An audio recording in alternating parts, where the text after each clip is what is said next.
Ceci, mesdames et messieurs, est le 14 mm pour APS-C le moins cher du monde.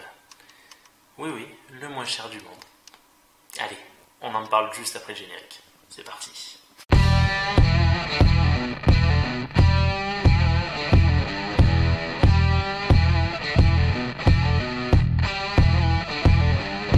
Bonjour à tous et bienvenue sur Autofocus.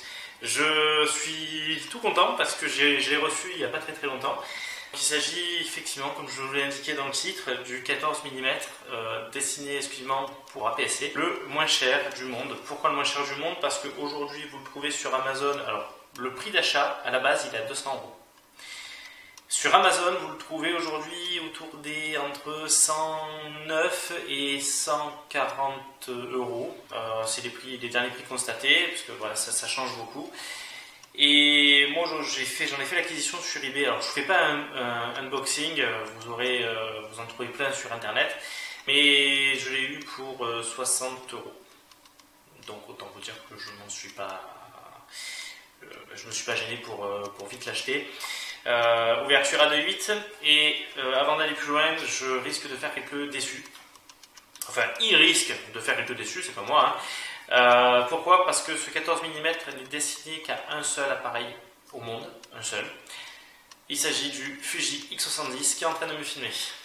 Donc si vous avez vu déjà toutes les vidéos sur le Fuji X70, je vous en avais parlé de cette optique-là.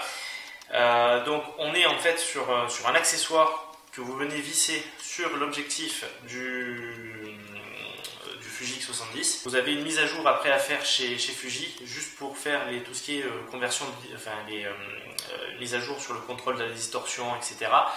Pour tout simplement ne pas perdre de piqué sur votre image. C'est extraordinaire parce que vous savez que normalement quand vous quand vous mettez n'importe quoi, une lampe, peu importe ce que vous allez mettre sur votre objectif, un filtre ou autre, vous allez perdre en piqué. Vous le savez, plus vous allez mettre de choses devant, plus vous allez perdre en piqué. C'est pas le cas. Je n'ai pas noté de différence de piqué avec cet objectif-là. Je pense que la mise à jour Fuji y est aussi pour beaucoup, puisque voilà, il y a pas mal de contrôles de distorsion qui sont faits, et aberrations chromatiques et autres, donc ça doit énormément jouer, je pense. Donc du coup, il prend exactement les mêmes caractéristiques que l'objectif kit, puisque c'est un compact. Donc ça vous donne un 14 mm f2.8, donc assez lumineux. Excusez-moi, donc pour APS-C et pour cet appareil-là, donc c'est en équivalent full frame, c'est un 21 mm.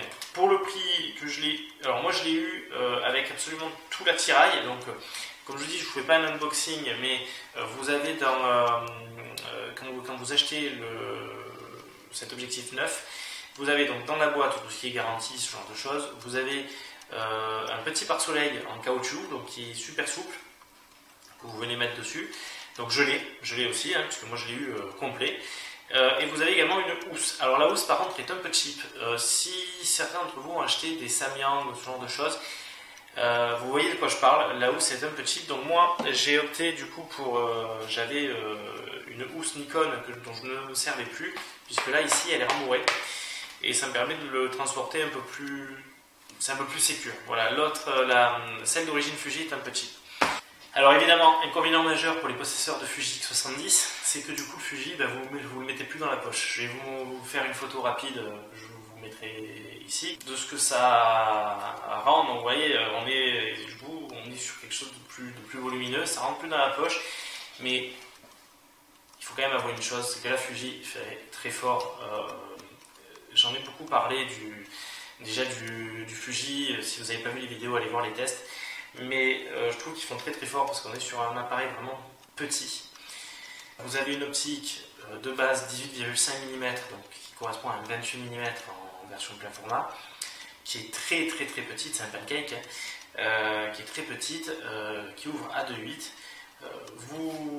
Dedans, il y a un téléconverteur qui vous permet de faire du 35-50 mm sans crop de l'image. Vous gardez le même nombre de mégapixels, donc c'est exactement la même chose. Voilà, vous rajoutez ça, vous avez un 14 mm. Ça, pour les photos d'archi, c'est archi, paysage, enfin, c'est fabuleux, vraiment fabuleux. Et je vous ai pris, la dernière fois je suis allé dans un parc, j'ai pris 2 photos. et au 28 et au 21, donc et au 14 et au 10,5 du kit APS-C et au 14 mm, pour voir la différence. Et donc oui, on peut là où j'étais, je pouvais encore me reculer.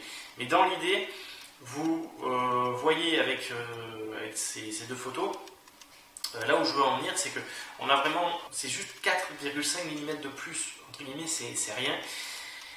Mais là, pour le coup, en version d'entente, la différence est énorme. Si vous êtes possesseur d'un Fuji X70, voilà, vous pouvez faire de très belles occasions.